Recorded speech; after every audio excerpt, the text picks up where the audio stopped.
A cultural shift regarding cannabis use is taking place based on changing opinions and increasing information, but with limited unbiased scientific understanding. Today in 2018, 61% of adults endorse marijuana legalization, plus another 10% are undecided, and 84% of Americans believe cannabis has medical value. Practitioners know that cannabis use is not without risk, and that 9% of regular cannabis users will develop a use disorder. Practitioners have also voiced concern and frustration at their challenges to intervene meaningfully for cannabis-using patients. Practitioners want credible information and better strategies for working with their risky cannabis-using patients. To respond to this need for more potent cannabis interventions, we asked ourselves two key questions. First, are we asking the right questions when screening for cannabis risk? And second, are we using the best approach to evoke client motivation for change? This convergence of practitioner need and our shared concern, interests, and expertise set in motion a multi-year project that resulted in the development of the Cannabis Intervention Screener and a cannabis-specific intervention with three specific goals. 1. To better screen for cannabis use risk within a public health framework. 2. To stratify cannabis use risk aligned with the DSM-5. And 3. To build more potent intervention strategies. In this two-part video, we will demonstrate a cannabis screening interview informed by motivational interviewing using the Cannabis Intervention Screener. And in the second video, we demonstrate a cannabis-specific motivational intervention. Hey Jonathan, I'm Carlos. I'm the school counselor. Nice to meet you. Good to meet you too. How's your day going? I've been better. We'll figure it out. We'll chat a little bit and see what's going on with your day and see how maybe we can make it better. So before we jump into kind of the conversation, I wanted to just take a few minutes, get to know you a little bit better. So would that be okay with you? Okay. All right. So Jonathan, tell me about you. Tell me about, family life. Tell me how school's going, things that you like to do for fun. So I'm a senior this year. I graduate this June. College is definitely an option. I put some applications in. I live with my mom. I like sports. I like watching basketball, and my favorite team is the Wizards. And I do a little tag art every now and then. Cool. All right, so a lot of things going on. Graduating this year, looking forward to maybe college. Sounds like that's an option for you. It sounds like it's you and mom at home, and unfortunately you're a Wizards fan. All right, there's worse teams to support. Like yours? Yeah, well, we got the #1 recruit this year, Phoenix Suns. Okay. All right, but we'll come back to that. We'll see. We'll see how the teams are going to battle it out this year. All right. Well, thanks for sharing that stuff. Jonathan, I want to take a few minutes now just to review some of the answers you gave on the wellness screen when you first came in. And also because one of the other guidance counselors had mentioned that maybe the other day you smelled like marijuana. Whatever, that's what she said. Okay. All right. Well, we'll chat. We'll see what's going on there. Right now, I want to kind of review some of the answers you gave before. Before we jump into it, though, I want to just remind you that the things that you tell me are confidential. Well, this isn't designed to get you in trouble or anything like that. Really, it's just about finding out what's going on with you and seeing if there's ways that, we can make your day better and maybe even see what else is happening and if you want to make any, different decisions in the future. So what you said earlier with your answers to the wellness questionnaire is that you used marijuana in the past year and that you typically use it about twice a day, about 3 or 4 days out of the week. Does that sound right? That's accurate. Okay. The other thing that you mentioned is that when you do use marijuana, you typically smoke it, and that really for you it's about personal enjoyment and also sometimes to kind of help you manage some stress. Does that sound right too? Yes, it do. Okay. All right. Well, Jonathan, I've got a few more yes/no questions for you just to kind of help me understand your marijuana use a little bit better. Would it be okay if I ask those now? Okay. Cool. So, Jonathan, in relation to your marijuana use in the past year, have you tried to control your marijuana use by smoking only at certain times of the day or certain places? Yes. Yes. Okay. Have you worried about the amount of money you've been spending on marijuana? Yes. Have you gone to work or school high or stoned? Yes. And Jonathan, has your family, friends, or a health provider expressed concern about your marijuana use? Yeah, my mom. But I feel like she prefers me to smoke more than drink because I don't do stupid stuff. Like my brother, he was in college and he got in big trouble for throwing a keg in a dorm. Let's see. Okay. Jonathan, have you on more than several occasions driven a car or other vehicle, including a bicycle, after using marijuana? Yes, but now I use my Lyft. I got Lyft on my phone. Okay, so in the past you have, but now you use Lyft. Yeah. Okay. And have you noticed that your memory is not as good as it used to be? Yes. Like sometimes, like this, on the weekends, I get so stoned I forget what I did. Okay. And Jonathan, have you continued to smoke marijuana even when you promised yourself you wouldn't? Yes. And when you have stopped using marijuana for a period of time, have you experienced any of the following: irritability, restlessness, anxiety, depression, loss of appetite, sleep problems, pain, shivering, sweating, or elevated body temperature? Nope. None of those things. And have you used larger amounts of marijuana over time, or used marijuana more frequently over time? No. And Jonathan, in relation to your lifetime marijuana use, have you ever seen a counselor or other professional as a result of your concerns or concerns that someone else had about your marijuana use? Nope.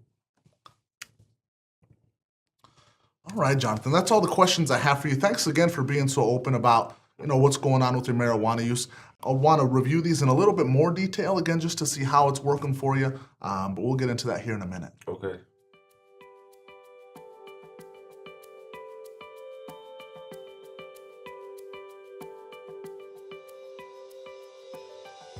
Well, Jonathan, thanks again for answering those additional questions. I think this is really helpful for us as we start to talk a little bit more about, your use of marijuana and what purpose it serves in your life. And so what I want to do here in a minute is go into these in a little bit more detail and again, see what it really means to you. Before we do that though, I'm a little bit curious about something that you said earlier. You said that you like the Wizards? Tell me about that. You might be the first person I've met who likes the Wizards. Well, I like basketball, of course, and I like point guards. Point guards are like the captain or the quarterback of the basketball court. So, Okay. I guess I was hoping for a team that maybe had some more wins, but the name starts with a W, and so I guess we'll give it to you. Good So, enough. all right, we'll let you be a Wizards fan today. But is it okay right now if we jump into those questions and dig a little bit deeper into those things? Sure. All right. So I wanted to chat a little bit more about your marijuana use, what we've been talking about. I just want to remind you that the things we talk about are confidential. And so, Jonathan, this isn't designed to get you in trouble or anything like that. Really, it's just to see, how's marijuana use working in your life. And really, that's what this conversation's about. So I know that you mentioned that you smoke about 3 or 4 days out of the week, a couple times a day sometimes. And so can you tell me a little bit more about what that looks like? Like paint a picture for me about your smoking. So 4 times a week is both. It's by myself, it's with friends, it's on weekends, it's before school, it's after school. Okay. All right. So it sounds like with friends, it sounds like a part of this is a social thing, but you also do it by yourself sometimes.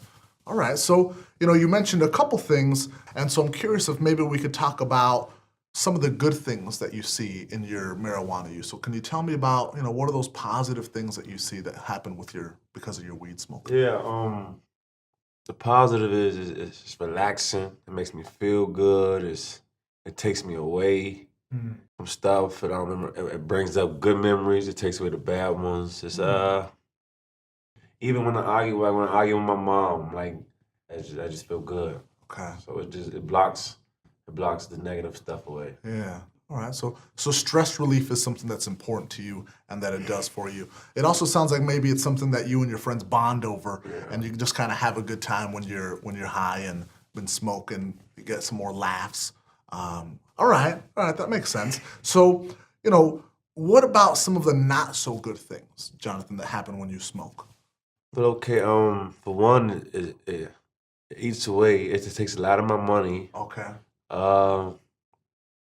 Gets me in trouble in school, causes problems at home, which then messes up me and my little brother relationship.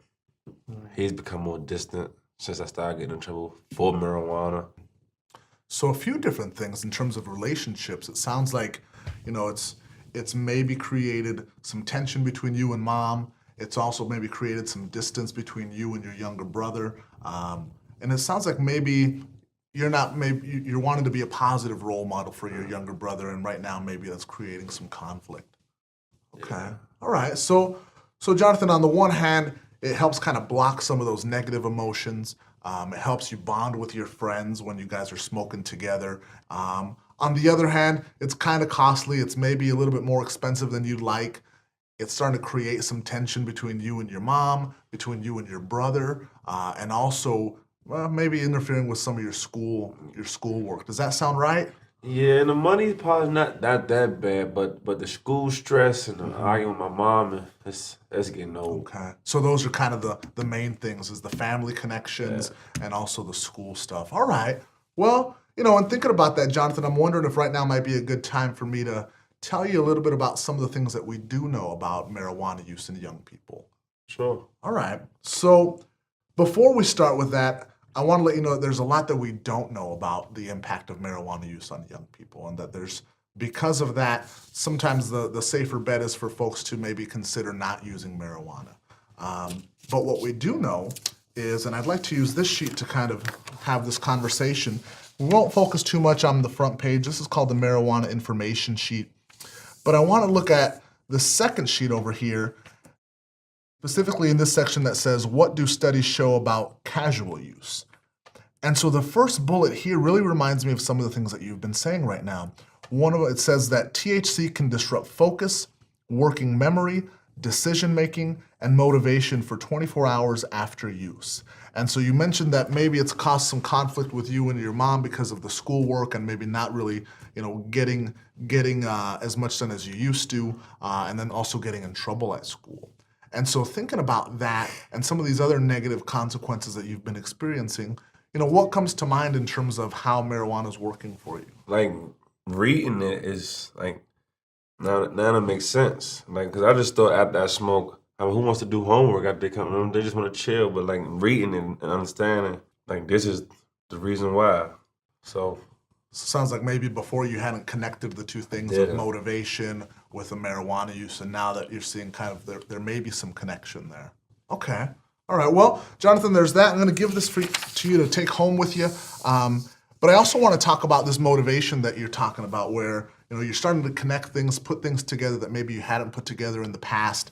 And so, based on that, and based on what you've told me in terms of some of the positives and the not so good things that are going on in your life, I'm curious how ready you are right now to make a change in your marijuana use. And I want to use this sheet to kind of talk about that. And so this is called the readiness ruler. And what it is it's a scale from 1 to 10, where in this case, 1 means that you're not at all ready to make any changes with your marijuana use. And 10 means that you are extremely ready to make a change with your marijuana use. So thinking about this scale, where would you put yourself on this scale from 1 to 10 in terms of how ready you are right now to make a change with your marijuana use? I would say like a 5. At a 5. All right, so right here, right in the middle. All right. Well, Jonathan, how come we didn't pick a 2? Because I'm ready to stop arguing with my mom. I'm ready to get my relationship back with my brother. I'm ready to get better. I'm ready to get back up in school. I just don't know how. You've said it a few times in our conversation, those relationships with your mom and your brother are just really important to you. And it seems like maybe there's some growing concern that your weed smoking is starting to kind of interfere with those relationships.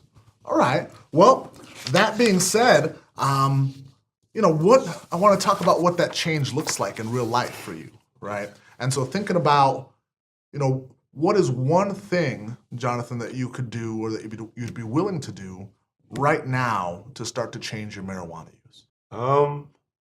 Right now I can cut way back on my usage. All right, so cutting back. Yeah. All right. Well, that sounds like a good plan, like a good idea. I'll just remind you that again, there's a lot we don't know about young people's and marijuana use and the impact that it has. And so, your most low risk choice would be to not use marijuana. But again, it's up to you to make whatever changes you feel are important. And so let's talk about this cutting way back thing. What does that look like for you? Well, for me, instead of 4 times a week. I mean, 4 days out of a week. Let's say 2, and not on the weekend, and not in front of my mom. All right, so that's a huge cut. I mean, you're cutting that number in half, and so I think that's fantastic. Not on the weekends, not around your mom, and so it sounds like, again, that relationship is really important. All right, so 2 days instead of 4 days. What do you think you need to do, or what do you think would be helpful for you to do to make that happen? Well, for starters, I would have to limit my time with my friends and find something else to do. Which, when I think about it, my brother, he's been asking me to come to his lacrosse games every Tuesday and Thursday. So I probably can do that, and that'll help our relationship out and keep me from smoking. And like on other days throughout the week, I can just stay after school and do extra credit. I'm sure my mom wouldn't have a problem with that. I'm sure she would like that, actually. So friends being a big influence on your smoking patterns, limiting your time around them would be the most important thing. So that sounds like a great plan. So that would give you 2 days where instead of hanging out with your friends, you're hanging out at your brother's lacrosse games, which sounds like it would have a couple purposes, right? One of them is you're not hanging out with your friends who are smoking, and the other one is like really rebuild that relationship with your little brother. And so those definitely sounds like good ideas. The other one was maybe sticking around to do some assignments for work, which would not only make your mom happy, it would also kind of support your goals for, getting back on track with school. Exactly. That's great. I think that's a great plan, Jonathan. It sounds like you're ready to make that commitment to make that change. What do you say we try that out this next week, and then I check in with you the following week to see how it went? Okay. Cool. Well, thanks again for being so willing to talk about what's been going on with you and your marijuana use. I think it's a great plan you have moving forward. We'll check in here in a couple weeks. Okay, thank you. Awesome, man. Thank you.